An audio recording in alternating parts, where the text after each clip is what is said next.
राज्यसभेची मला उमेदवारी घोषित केल्याबद्दल मी देशाचे पंतप्रधान श्री नरेंद्रजी मोदी, देशाचे गृहमंत्री अमित भाई शहा, जे.पी. नड्डा जे भाजपाचे राष्ट्रीय अध्यक्ष आहेत, राज्याचे उपमुख्यमंत्री देवेंद्र फडणवीसजी आणि महाराष्ट्र भाजपाचे अध्यक्ष श्री बावनकुळे यांचे मनपूर्वक आभार मानतो की माझ्यासारख्या नवख्या म्हणणाऱ्या म्हणजे त्या पक्षामध्ये गेल्यानंतर ताबडतोब ही जबाबदारी माझ्यावर त्यांनी सोपवली. हा माझ्यावर टाकलेला फार मोठा विश्वास आहे असं माझं व्यक्तिगत मत आहे आणि त्या विश्वासाला मी सार्थक ठरेन. भाजपाचं काम राज्यामध्ये अधिक वाढवण्यासाठी माझ्याकडून संपूर्ण सहकार्य आणि मदत आणि मेहनत निश्चित मी घेईल आणि महाराष्ट्राचे प्रश्न, महाराष्ट्रातील विकासात्मक ज्या कल्पना आम्हा सर्वांच्या आहेत, जनसामान्याच्या आहेत, त्या राज्यसभेच्या सभागृहाच्या माध्यमातून निश्चित केंद्र सरकारच्या समोर आणून त्याच्यावर न्याय निश्चित मिळेल याबद्दल मला खात्री आहे. त्यामुळे त्यांनी जो विश्वास माझ्यावर व्यक्त केला आणि ताबडतोब ही जबाबदारी घेऊन जी या ठिकाणी व्यक्त केलेली आहे त्याबद्दल माझे शब्द अपुरे पडत आहेत. मी त्यांना मनापासून धन्यवाद व्यक्त करतो. आज भाजपा की राज्यसभा की उम्मीदवारों की घोषणा अभी हुई है और मुझे खुशी है कि आज भाजपा के इस लिस्ट में मुझे यहाँ पर स्थान मिला है. उम्मीदवारी देकर इस चुनाव में मुझे उतारा गया है. इसलिए मैं देश के प्रधानमंत्री श्री नरेंद्र मोदी जी, देश के गृहमंत्री अमित शाह जी, राष्ट्रीय अध्यक्ष भाजपा के श्री जे.पी. नड्डा जी और महाराष्ट्र के उपमुख्यमंत्री देवेंद्र फडणवीस जी और महाराष्ट्र भाजपा के अध्यक्ष श्री बावनकुळे जी, इन सब का मैं तहे दिल से शुक्रिया अदा करना चाहूँगा कि मेरे जैसे व्यक्ति को तुरंत उन्होंने एक ताकत देने के हिसाब से, काम करवाने के हिसाब से मुझे राज्यसभा में उन्होंने मुझे मौका काम करने का यहाँ पर इरादा उनका घोषित किया है. और मेरी तरफ से जो भी अनुभव आज मुझे है राज्य के प्रशासन में, मैं पहले भी सांसद रह चुका हूँ लोकसभा में 2 बार, उसका पूरा फ़ायदा भाजपा को और ख़ास करके जो देश की जनता की अपेक्षाएं हैं उनका आवाज़ बुलंद करने के लिए निश्चित तौर पर सभागृह में, हाउस में उठाऊंगा.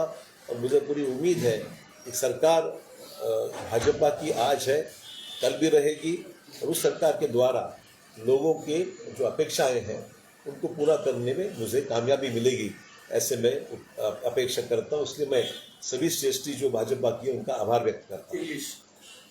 Today the list of the Rajya Sabha candidates of the Bharatiya Janata party has been announced and I am very glad to know that my name has been announced as the candidate for the BJP in Maharashtra. I thank the country's the Prime Minister of India, Shri Narendra Ji Modi, Shri Amit Bhai Shah, the Home Minister of India, at the same time the National President of the BJP, Mr. J.P. Nadda, Deputy CM of Maharashtra, Devendra Fadnavis Ji, and Maharashtra Bhajapa President, Shri Bawankule Ji, who have been instrumental and getting my name approved for the important assignment. I feel this is the faith they have put on me, the opportunity they have given me, and a newcomer for me as a person like me joining just recently the BJP. I think it's more of a faith, more of a from the BJP side that they have they think that I am capable, and that's why they have entrusted this responsibility to me. And I'm sure that with this sort of faith they have reposed in me, I'll be able to effectively function as a member of the Rajya Sabha at the center, raise the issues of the common man in the center. And with today's BJP government in Maharashtra and definitely and in country, and definitely in the coming times we'll see that we have the BJP government again in the center.